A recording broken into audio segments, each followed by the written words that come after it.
500,000 people, 20,000 homes, £3.5 billion missing. Why are you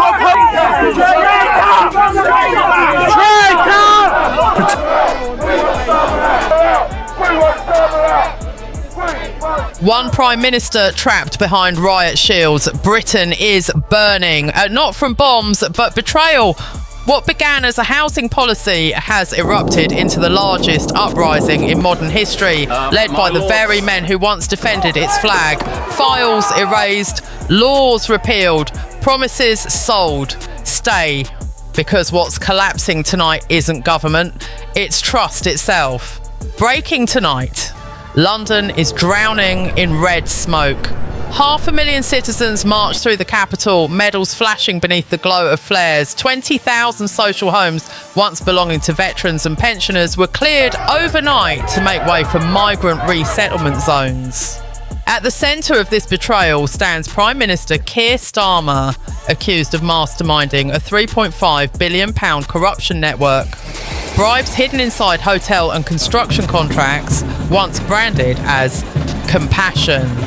Inside Westminster, panic reigns. Police in riot gear form a human wall as bottles crash and banners burn. The chant rises from the crowd, deep, unified, unstoppable, resign. This isn't politics anymore. It's Judgment Day for a nation betrayed. This collapse didn't start on the streets. Long before the riots broke out, the Home Office launched a programme wrapped in noble language, the Compassionate Housing Scheme.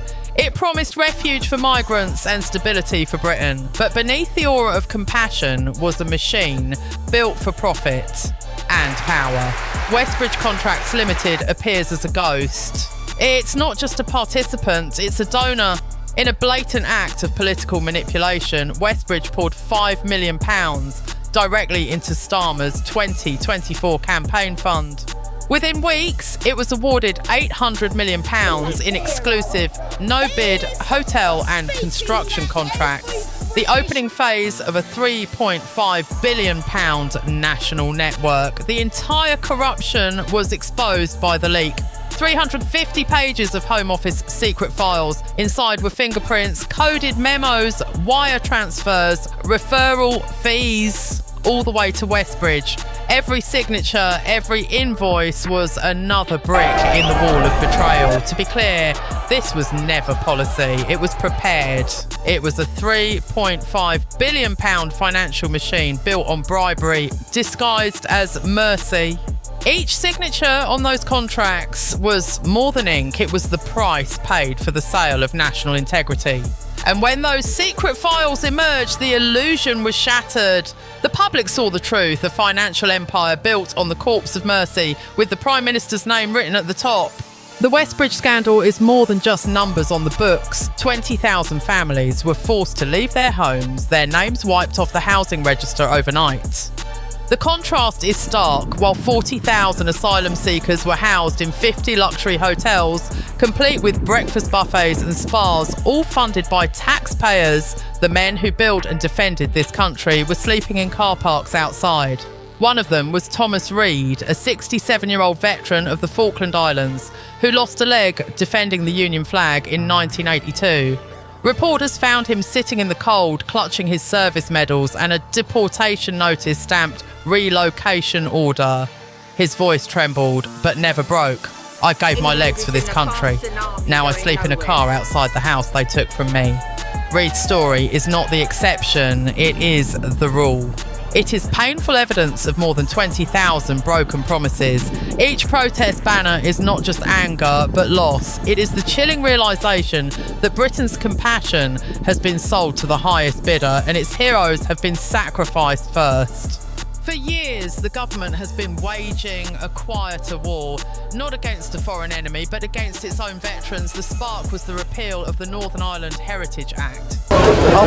When the Legacy Act was passed, many old veterans like myself that were up through the Troubles were able to relax, felt that things were going to get better. With a single stroke, the Labour Party had put anxiety back into elderly veterans that fought in Northern Ireland during that period, and we're back to square one. the only shield that protected 250,000 veterans from being dragged back into the half-century-old investigation from the Troubles. Now, if somebody in an incident has got a weapon, we should be told, oh, you've got to give them 3 warnings unless your life is in complete danger, but you may open fire without warning. That's what the Labour government gave us as instructions.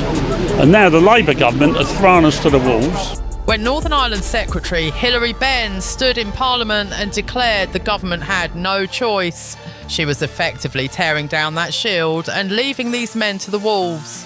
Overnight, thousands of veterans found themselves under legal attack, their pasts exploited, their military service cast in doubt.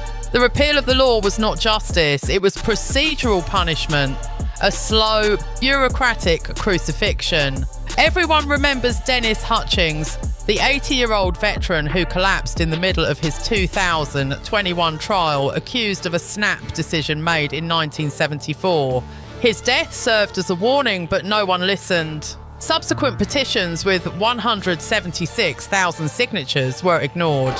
When 200 veterans gathered in Whitehall, banners reading "I support British soldiers" were waved away like noise. Even the Conservative opposition called it a betrayal.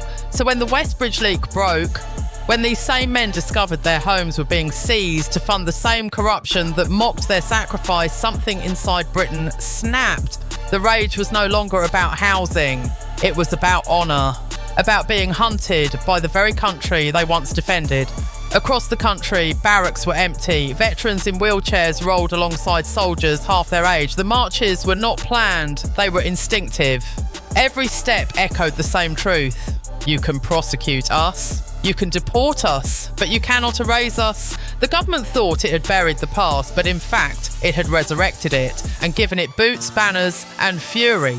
As the fury of 500,000 people, fuelled by the twin betrayals of Westbridge and the Heritage Act, stormed the gates of Parliament, the government didn't seek conciliation. It sought restraint. As protesters surrounded Downing Street, a frantic order was given: wipe Westbridge. At 2:03 a.m, the servers went offline.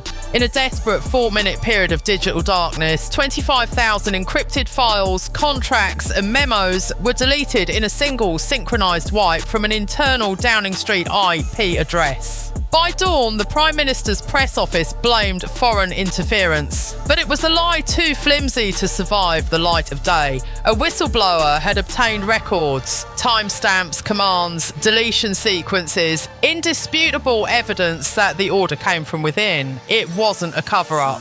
It was a confession by deletion. When deletion failed, the crackdown began. Emergency powers were signed before sunrise. Curfews were imposed across London, Leeds, Birmingham. Police units broke down doors, arresting more than 600 protesters.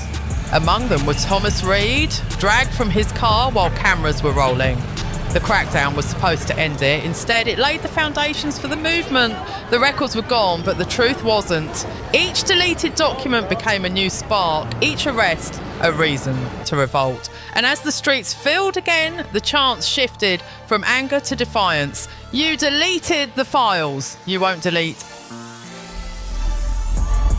The chaos outside finally breached the walls of Parliament. Inside, the chamber roared like a battlefield. As MPs screamed across the room, Keir Starmer, pale and trembling, entered the chamber, escorted by police. The chamber erupted in a chorus of "Resign."